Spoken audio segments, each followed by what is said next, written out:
कल हमने श्रवण किया कि मनु शतरूपा किस प्रकार भगवान की अनन्य भक्ति, अनन्य शरणागति को स्वीकार करने पर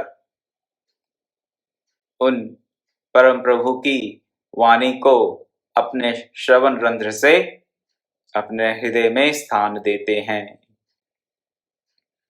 अनन्यता क्या है, किस प्रकार आती है, अनन्यता से क्या क्या प्राप्त नहीं हो सकता, इसकी चर्चा हमने कल की। अब कथा को आगे बढ़ाते हुए, प्रभु सर्वज्ञ दास निज जानी, गति अनन्यता पस नृप रानी,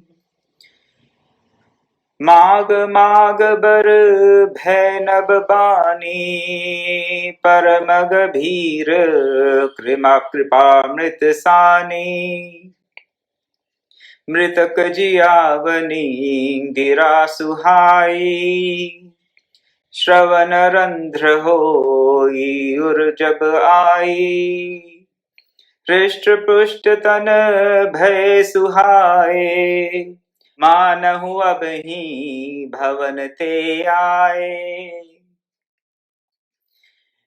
प्रभु सर्वज्ञ दास निज जानी, गति अनन्य तापस नृप रानी, माग माग बर भय नभ बानी, परम गभीर कृपामित सानी, मृतक जियावनी गिरा सुहाई, श्रवण रंध्र होई उर जब आई, हृष्ट पुष्ट तन भय सुहाए, मानहु अब ही भवन ते आए। श्रवण रंध्र से जब प्रभु की वाणी जो कृपा अमृत से सानी हुई थी, जो मृतकों को भी जिला देने वाली थी, जिंदा कर देने वाली थी, उस वाणी को श्रवण करके क्या हुआ, मनु शतरूपा का जो शरीर था, जो अस्थि मात्र रह गया था, हड्डियों का ढांचा मात्र रह गया था, कैसा हो गया, हृष्ट पुष्ट हो गया। कैसा, जैसे कि अभी अभी वो राजमहल से वन में आए हों। इसे कह दिया हमने योगक्षेम वहां में हम, योगक्षेम वहां में हम। हमें कभी कभी ये भान होने लगता है कि भक्ति का मार्ग अपनाएंगे तो पता नहीं क्या क्या छूट जाएगा, जैसे बहुत से नुकसान हो जाएंगे, बहुत क्षति हो जाएगी जीवन में।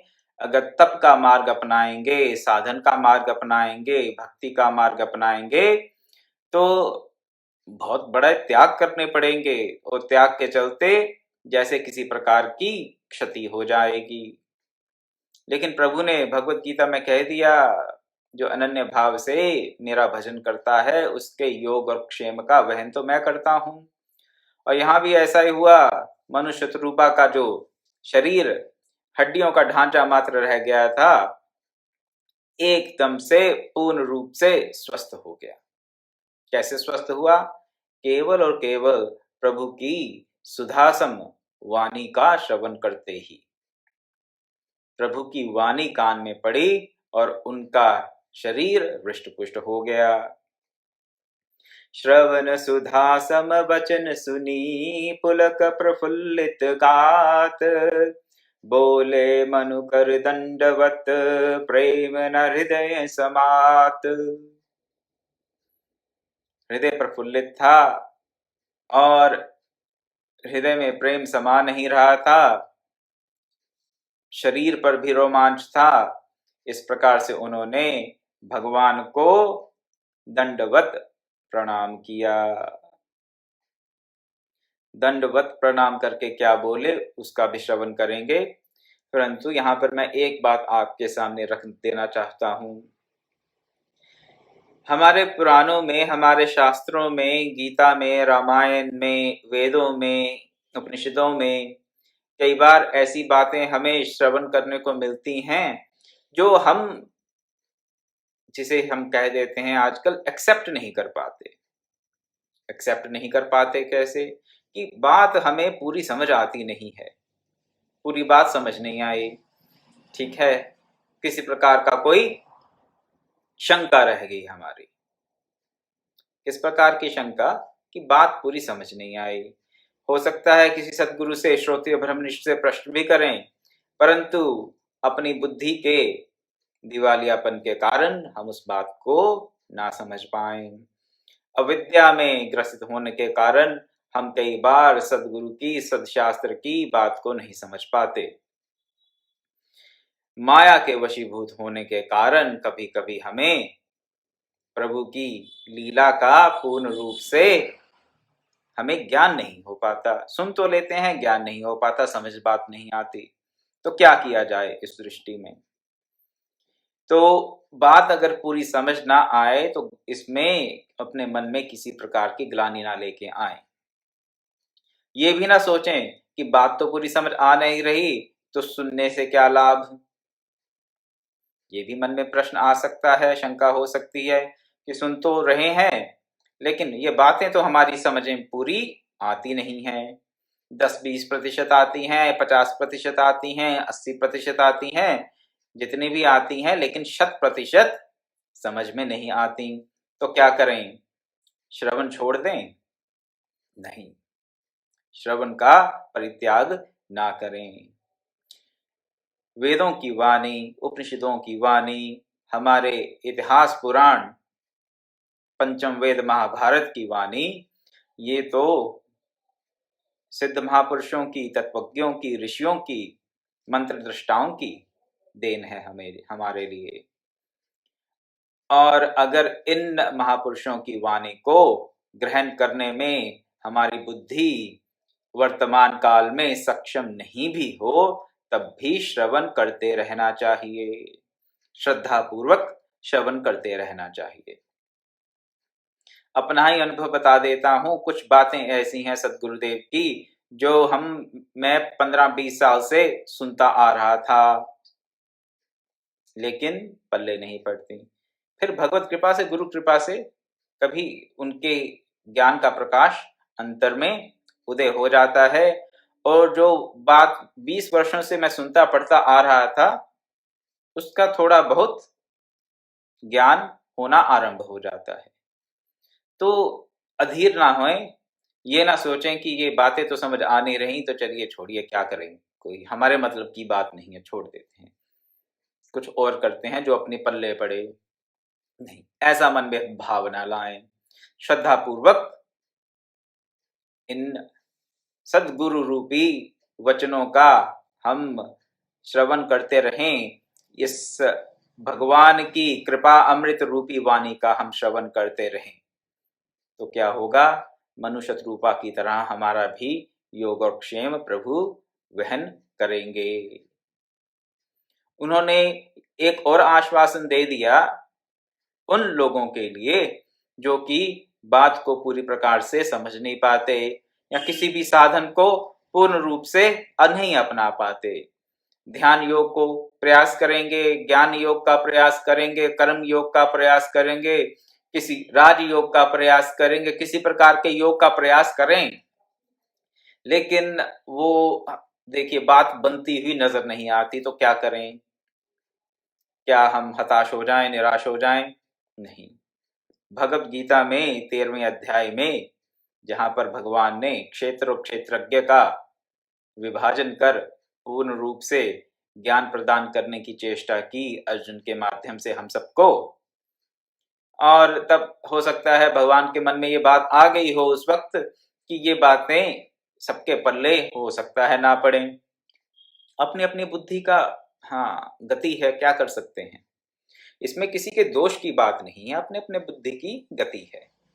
तो क्या कहा वहां पर 13वें अध्याय के 26वें श्लोक में कहा भगवान ने, अन्ये त्वेव मा जानन्तः श्रुत्वा अन्येभ्य उपासते तेपि चाति तिरन्तेव मृत्युम श्रुति परायणाः।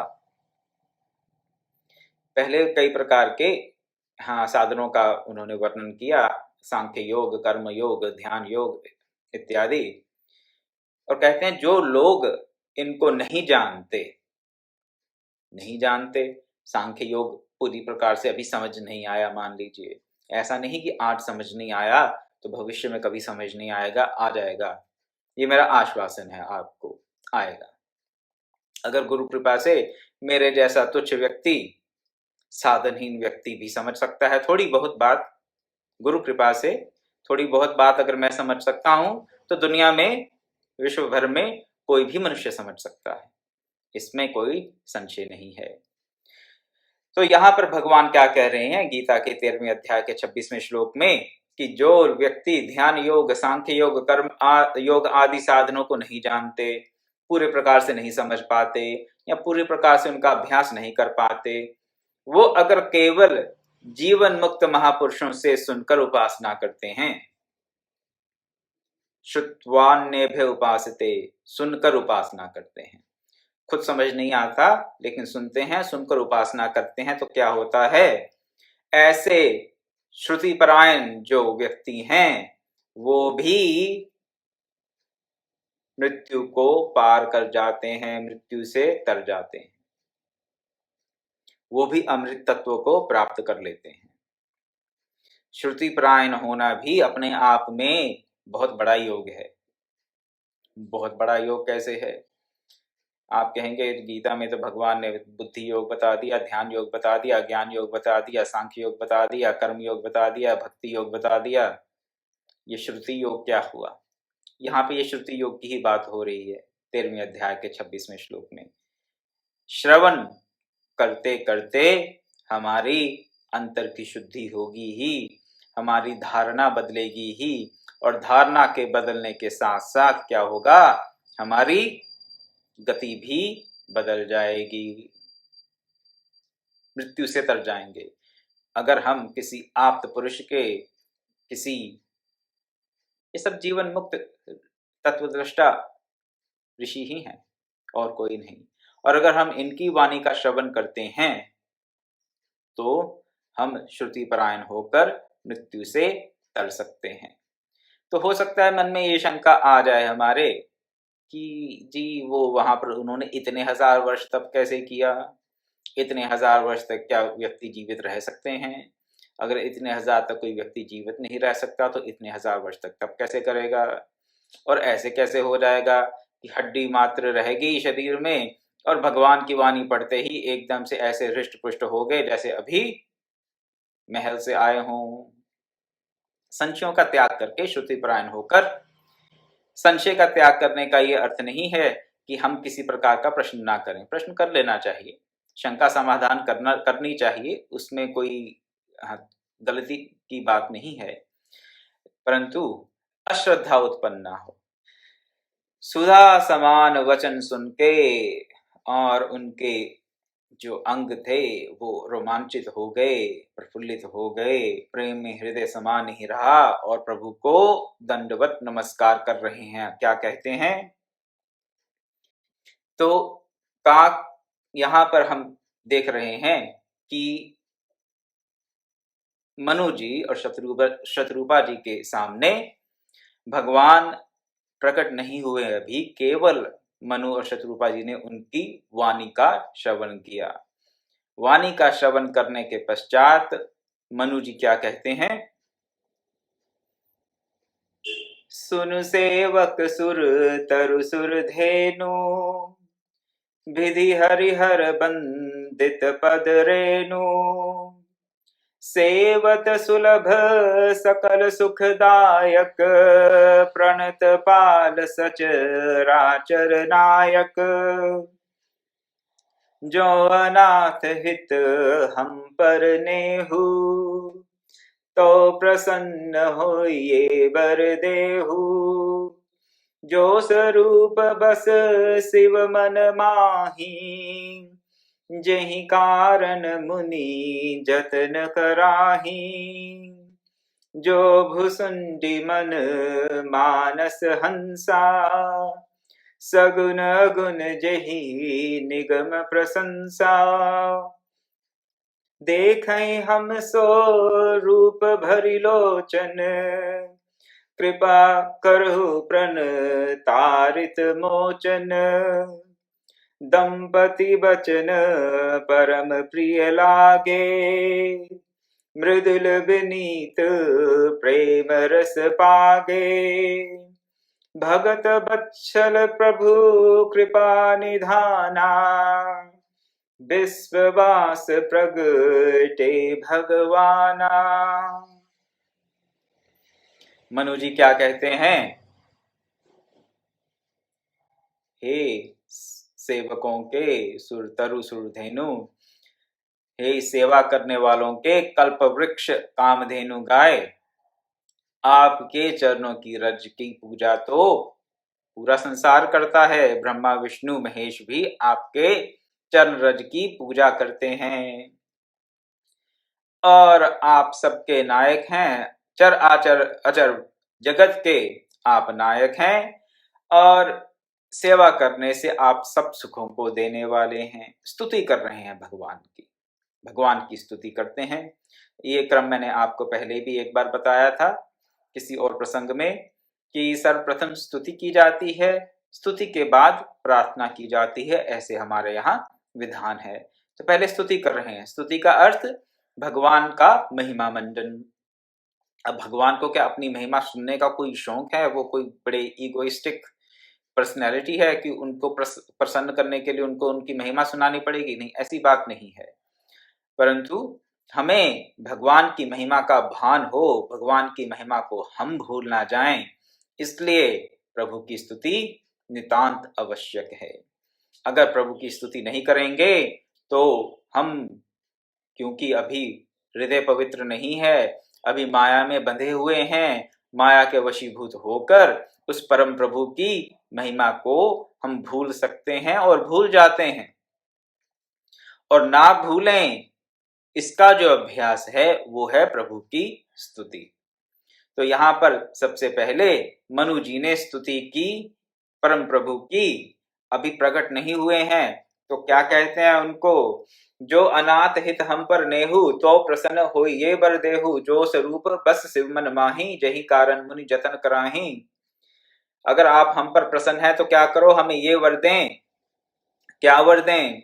जिस रूप का भगवान शिव ध्यान करते हैं, जिस रूप को देखने के लिए, प्राप्त करने के लिए मुनि लोग यत्न करते हैं, जो काकभुशुंडी के मन में, मन रूपी मानसरोवर में हंस के रूप में विराजमान है। प्रभु का जो स्वरूप काकभुशुंडी जी के हृदय में सदैव विराजमान रहता है, और वेद जिसकी सगुन और अगुण कहकर प्रशंसा करते हैं। तो भगवान का जो रूप है वो सगुन भी है और अगुण भी है। अगुण इस दृष्टि से है क्योंकि वो माइक नहीं है। त्रिगुणात्मिक माया जो है, सत रज तम से बनी हुई ये जो माया है, प्रभु का रूप इस माया से बना हुआ नहीं है, इसलिए उसे अगुण कहा गया। साथ ही साथ सगुण भी है। क्यों? क्योंकि प्रभु का रूप देखने में आता है, इसलिए सगुण भी है। लेकिन वो जो गुण है प्रभु के, वो मायक नहीं है। वो गुण जो रूप हम प्रभु का देखते हैं, वो इस प्रकृति से बना हुआ नहीं है। वो जो प्रभु का स्वरूप हम देखते हैं, वो हमारे आपके शरीर का जैसा स्वरूप है। इस माया निर्मित प्रपंच से बना हुआ ये जो हमारा रूप है, ऐसा रूप प्रभु का नहीं है। सगुण भी है और अगुण भी है। सगुण इसलिए है क्योंकि हम उसका दर्शन कर सकते हैं, उसकी रूप माधुरी का पान कर सकते हैं, इसलिए सगुण है। अगुण इसलिए कह दिया क्योंकि वो मायिक गुणों से बना हुआ नहीं है। तो सगुण और अगुण कहकर जिसकी वेद प्रशंसा करते हैं, जो काकभुशुंडी के मन में विराजमान है, भगवान शिव जिसको ध्याते हैं, और मुनि जिसको देखने के लिए, जिसके दर्शन के लिए, जिसको प्राप्त करने के लिए यत्न करते हैं, हमें वो प्रभु आप दिखाएं। हम अपनी आंखों से जी भर के वो रूप देखना चाहते हैं, अगर आप हम पर प्रसन्न हैं तो। अगर आप हमें कुछ वरदान देना चाहते हैं तो यही वरदान दें कि हम आपके सगुण रूप का दर्शन प्राप्त कर सकें।